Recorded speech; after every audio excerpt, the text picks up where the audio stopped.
Welcome to Fake Love and Flying Monkeys, the podcast where fake love is exposed. I'm Nova Gibson and I am your host. I'm the principal counsellor at Brighter Outlook Narcissistic Abuse Counselling.com.au. This space is dedicated to helping you reclaim your worth and understand the impact of toxic relationships with suspected narcissists. You deserve clarity, healing, and freedom from the pain of fake love and flying monkeys. So please leave a review and grab a copy of my book, Fake Love, Understanding and Healing from Narcissistic Abuse. Let's uncover the truth and take back your power. Hi everyone, welcome back to Fake Love and Flying Monkeys. This is part 2 of our deep dive into CPTSD after emotional abuse, narcissistic abuse. If you haven't listened to part 1 yet, where we talked about those 7 emotional triggers that can hit you just out of nowhere, no worries, I will drop a little recap in a moment. But if you're new here, I recommend going back and listening to part 1 at some stage, or maybe before this episode, because it lays some solid groundwork for what we're unpacking today. Now, for those of you who are here with me again, buckle up or settle in with your cup of tea, because today we're talking about what CPTSD, complex post-traumatic stress disorder, actually feels like when you are living with it every single day after surviving narcissistic abuse. Not just the symptoms, but the whole messy, exhausting experience. So what even is CPTSD? Okay, I'm going to try not to sound like a textbook here, but let's break it down anyway. You've probably heard of PTSD, post-traumatic stress disorder, which relates to one big traumatic event, such as a car accident or something really intense and sudden. CPTSD, which stands for Complex PTSD, is a bit different.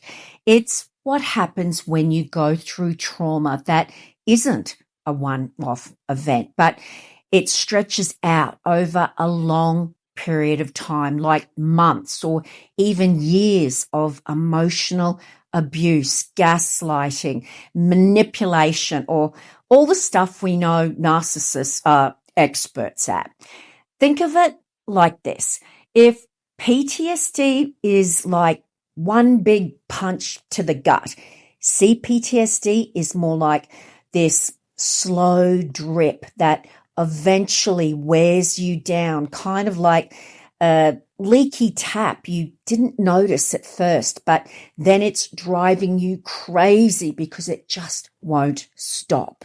So why does narcissistic abuse lead to CPTSD? Well, narcissistic abuse isn't usually about wild screaming matches or obvious physical violence, although those things can certainly be present as well. No, it's often quieter. It's often more passive aggressive, the kind of abuse that sneaks in through little things, the dismissive looks, the silent treatments, the backhanded compliments, the constant gaslighting that makes you question your own sanity. This isn't just emotional cruelty, guys. It's relentless. And over time, your brain and your body learn that danger is everywhere. It's around you all the time.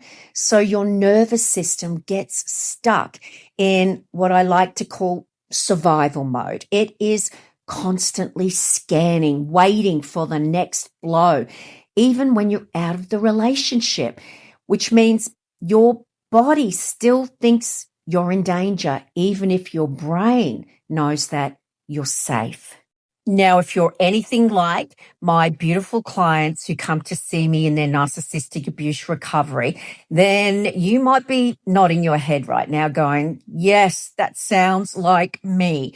But what does living with CPTSD feel like on a daily basis? Okay, let me paint you a picture.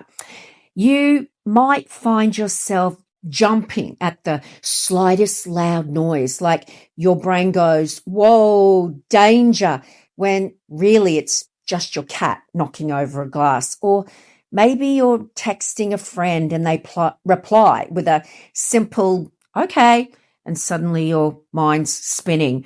Why did they say okay like that? Are they mad at me? Did I do something wrong? And there you are, stuck in that spiral for hours. Or sometimes you might just zone out in the middle of a conversation. Your brain checks out because it's overwhelmed. Or you might just feel numb, like you're watching your life through this foggy window, feeling disconnected from yourself all the time, from others, even from things you used to love. Another classic CPTSD companion is that little voice inside your head that is always putting you down, the you're not enough or you're too much, those type of words that this type of abuse drills inside your brain deep.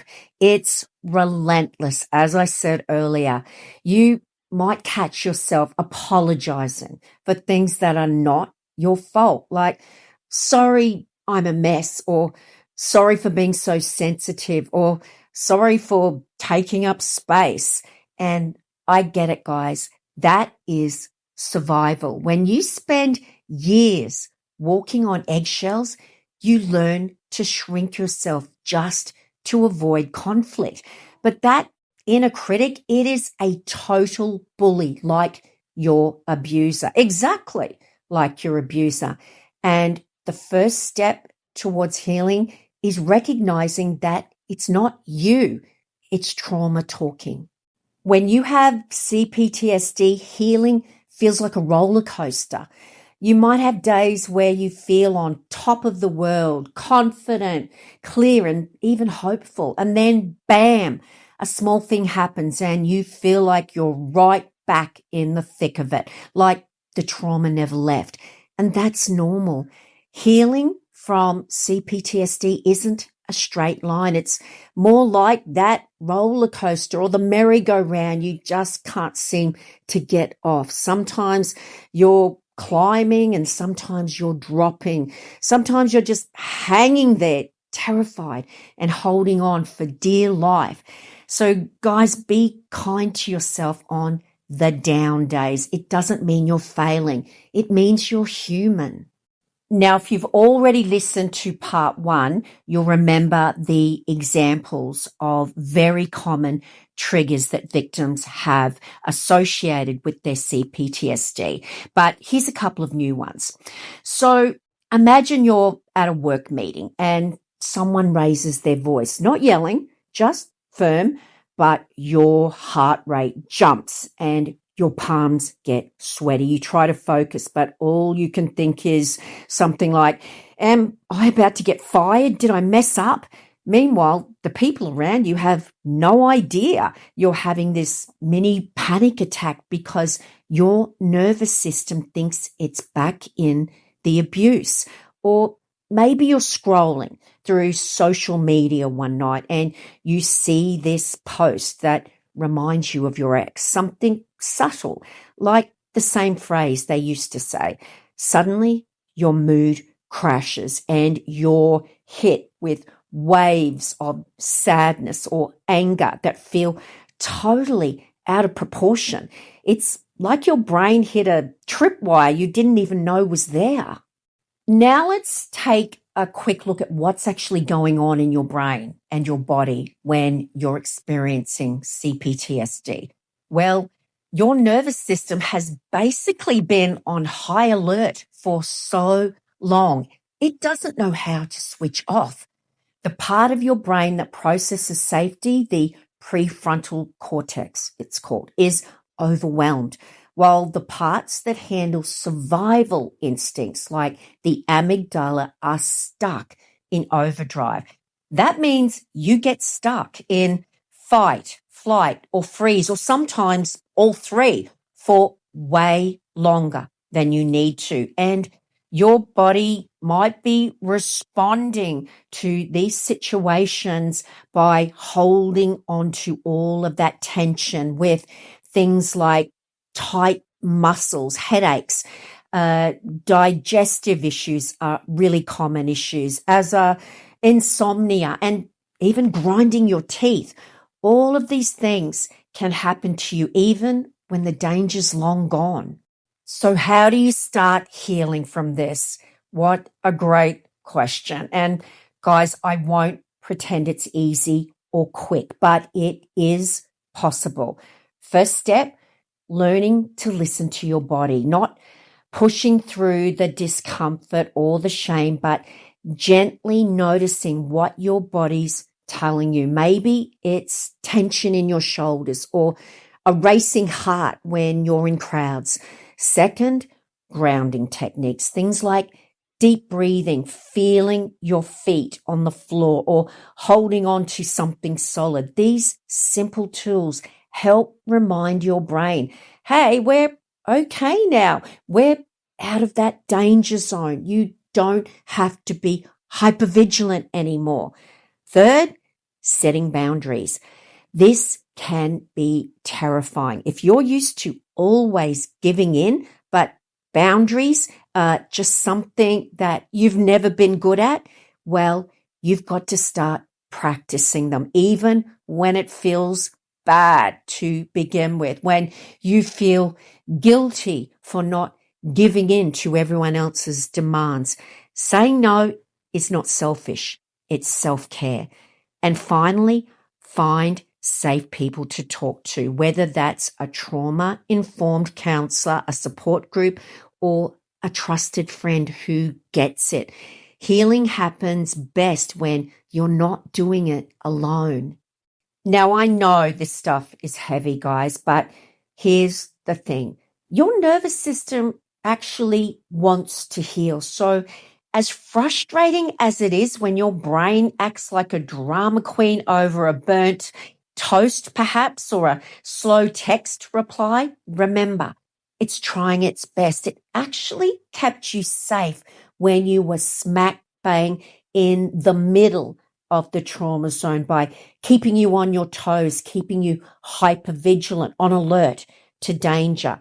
And if you catch yourself in the future panicking over a text that just says, okay, try practicing having a little laugh, a little smile, because that's actually your brain being the overprotective buddy that it is.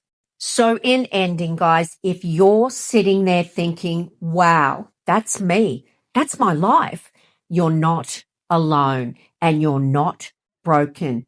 You are a survivor, and every single step you take, even the ones that feel like stumbles, are steps towards you reclaiming your peace. Healing from CPTSD is not about erasing the past. It's about learning to live fully in the present with all those battle scars of yours as proof of just how strong you are.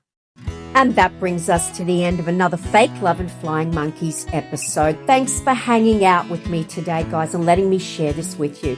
I hope this episode brought you a little clarity, a little comfort, and a reminder that healing is messy, but absolutely possible. Now, don't forget, if you'd like to have a one-on-one Zoom counseling session with me, no matter where you are in the world, please just see the link to my website in the description. And please grab your copy of my best-selling book, Fake Love, which will help you so much. On that note, guys, it's bye from me for now. Until the next episode, remember, you are worthy of love, and you are worthy of so much more than a lifetime of fake love and flying monkeys.